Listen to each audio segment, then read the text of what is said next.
Baik,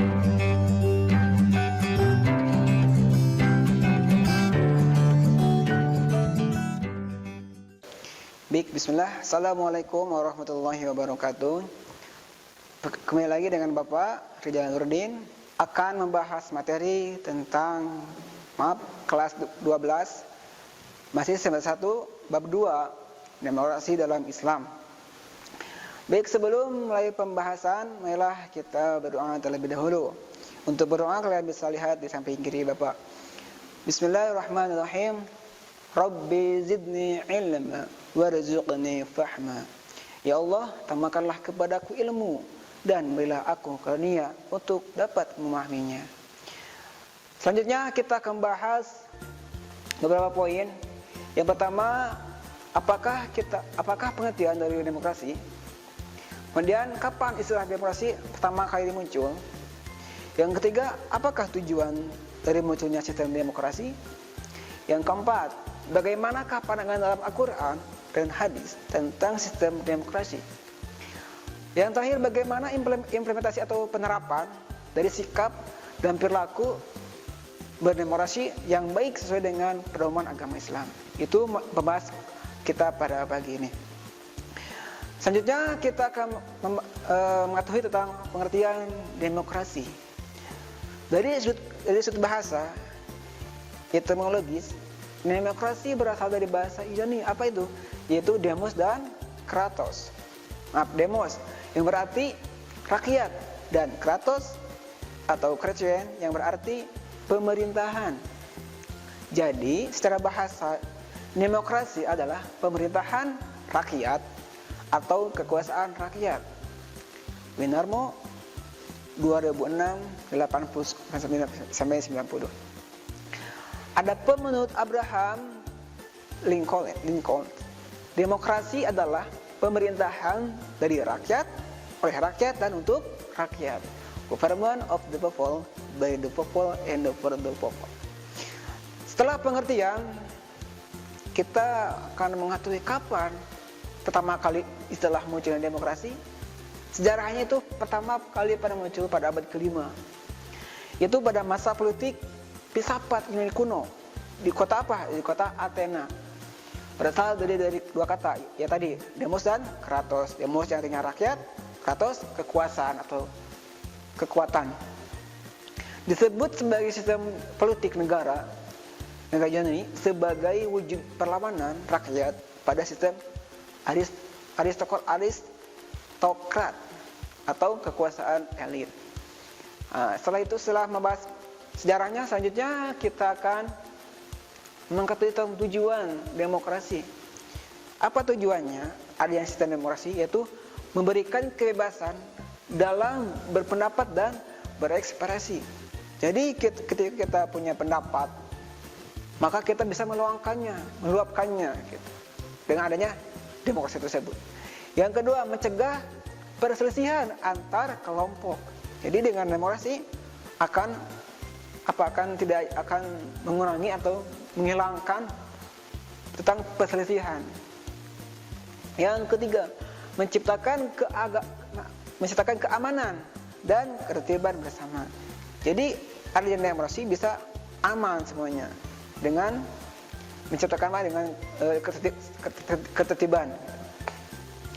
Yang keempat, mendorong masyarakat aktif dalam pemerintahan. Jadi contohnya apa? Contohnya pemilu. Jadi masyarakat ikut untuk apa? Untuk memilih. Untuk memilih apa? Contohnya kekuasaan presiden, kemudian DPRD, kemudian DPR gitu, dan sebagainya. Yang kelima, tujuannya adalah membatasi kekuasaan pemerintah gitu. Jadi supaya dapat pas gitu pemerintah tersebut. Kemudian nilai-nilai demokrasi. Dalam prakteknya ternyata demokrasi telah diterapkan oleh Nabi Muhammad SAW yang dikenal dengan istilah musyawarah. Sedangkan mekanisme pengambilan keputusan terkadang beliau mengikuti mayoritas, dan ada pula mengambil keputusan dengan pendapat sendiri tanpa mengambil atas saran sahabatnya. Dengan kata lain, Nabi Muhammad SAW tidak menentukan suatu sistem, cara atau metode musyawarah secara baku, tetapi lebih bersifat variatif, fleksibel dan adaptif. Gitu. Selanjutnya, setelah nilai demokratis, kita akan mengerti nilai-nilai yang terdapat dalam demokrasi yang menjadi prinsip dasar demokrasi diantaranya. Pertama, prinsip kebebasan. Kebebasan yang diberikan kepada apa? Kepada siapkah? Kepada manusia dapat menyelamatkan diri dari segala macam bentuk tekanan, paksaan, penjajahan dan gejala macamnya dan segala macamnya. Yang kedua, prinsip persamaan. Ajaran Islam telah menentukan prinsip yang tidak membedakan siapapun dalam mentaati peraturan undang-undang. Tidak ada yang lebih tinggi dari yang lainnya. Yang ketiga, prinsip penghormatan terhadap martabat manusia. Prinsip ini berhubungan dengan keadilan, sedangkan keadilan merupakan nilai-nilai kemanusiaan yang sesuai dan menjadi pilar bagi berbagai aspek kehidupan. Contohnya apa? Individual, warga, dan masyarakat. Baik, selanjutnya kita akan menganalisis dan mengevaluasi makna Quran Surah Al-Imran ayat 159.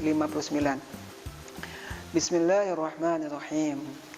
فَبِمَا رَحْمَةٍ مِّنَ اللَّهِ لِنتَ لَهُمْ وَلَوْ كُنتَ فَظًّا غَلِيظَ الْقَلْبِ لَانفَضُّوا مِنْ حَوْلِكَ فَاعْفُ عَنْهُمْ وَاسْتَغْفِرْ لَهُمْ وَشَاوِرْهُمْ فِي الْأَمْرِ فَإِذَا عَزَمْتَ فَتَوَكَّلْ عَلَى اللَّهِ Inna Allah yuhibbul mutawakkilin.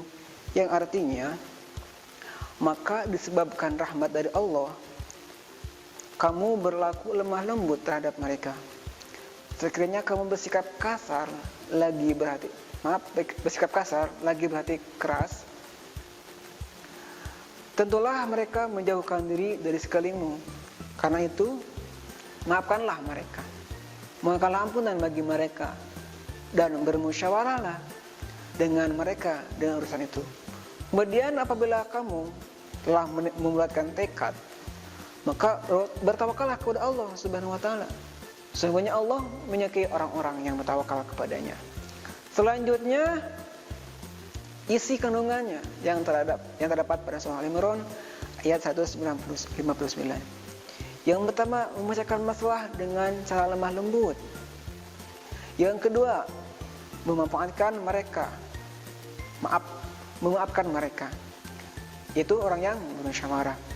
Yang ketiga, memohonkan ampunan bagi mereka apabila dalam satu masalahnya. Yang keempat, menyelesaikan masalah dengan musyawarah. Yang kelima, menyimpulkan.